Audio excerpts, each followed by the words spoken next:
Yang pertama saya sejak awal sekarang sudah mulai membangun komunikasi dengan para kepala daerah kabupaten kota ya. Khusus untuk daerah yang jadi langganan, kata orang Sunda tuh lele sahen ya. Itu saya termasuk yang ingetin. Misalnya Bupati Cianjur, Bupati Bandung Barat, kemudian Bupati Karawang, kemudian Bupati Bekasi, Kota Bekasi, dan Bupati Bogor. Ngingetin bahwa peristiwa itu jangan terjadi lagi. Untuk itu mungkin nanti dari awal kita akan segera membuat fakta integritas. Setelah fakta integritas kita akan membuat kerjasama pendampingan terhadap seluruh rangkaian kegiatan pembangunan. Itu kan di Kejaksaan itu ada tim pendampingan yang bisa membantu para kepala daerah, khususnya para kepala dinas dan pejabat pembuat komitmen untuk melaksanakan kegiatan-kegiatan pembangunan secara transparan.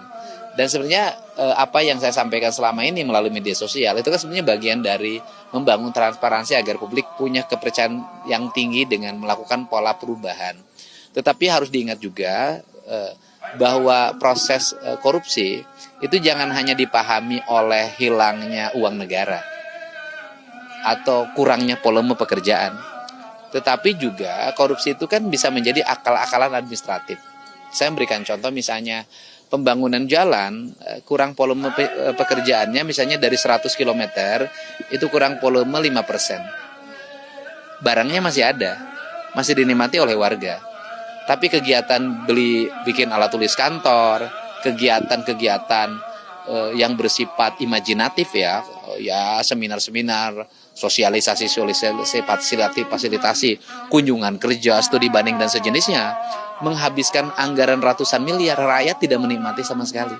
Sehingga kita memulai pola penanganan korupsi itu dengan merubah mindset dari aspek-aspek yang bersifat pemborosan anggaran menjadi belanja-belanja yang efektif. Dan itu saya memberikan contoh di Jabar misalnya kan, sebelum saya analisis, belanja yang tidak penting itu mencapai 5,5 triliun. Ketika 5,5 triliunnya kemudian digeser untuk pembangunan sekolah, jalan, jaringan listrik, jaringan air bersih, pembangunan rumah rakyat miskin, kemudian PJU, kemudian pengembangan pendidikan berkarakter, itu kan jauh lebih terarah. Kemudian layanan kesehatan, ini kan yang menjadi fokus. Sehingga hari ini saya mengajak pada semua dengan spirit yang sama, mari kita melakukan pengelolaan keuangan dengan membelanjakan belanja pemerintah ke arah yang bersifat produksi dan investasi.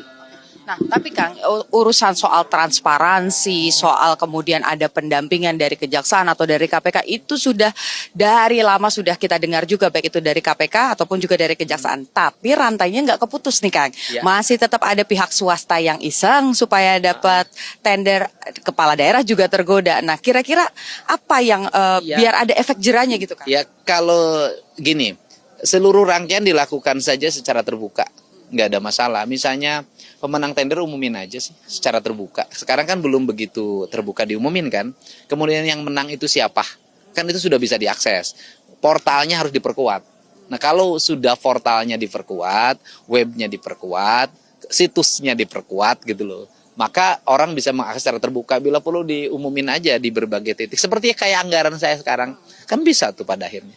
Oke, jadi harapannya nanti pembahasannya kira-kira yang ada pesan khusus yang akan disampaikan ke KPK untuk Jawa Barat? Ya mudah-mudahan Jawa Barat ke depan menjadi daerah yang mendapat arah, kemudian menuju tujuan yang utama dan KPK menjadi mitra untuk membangun pemerintahan yang lebih baik.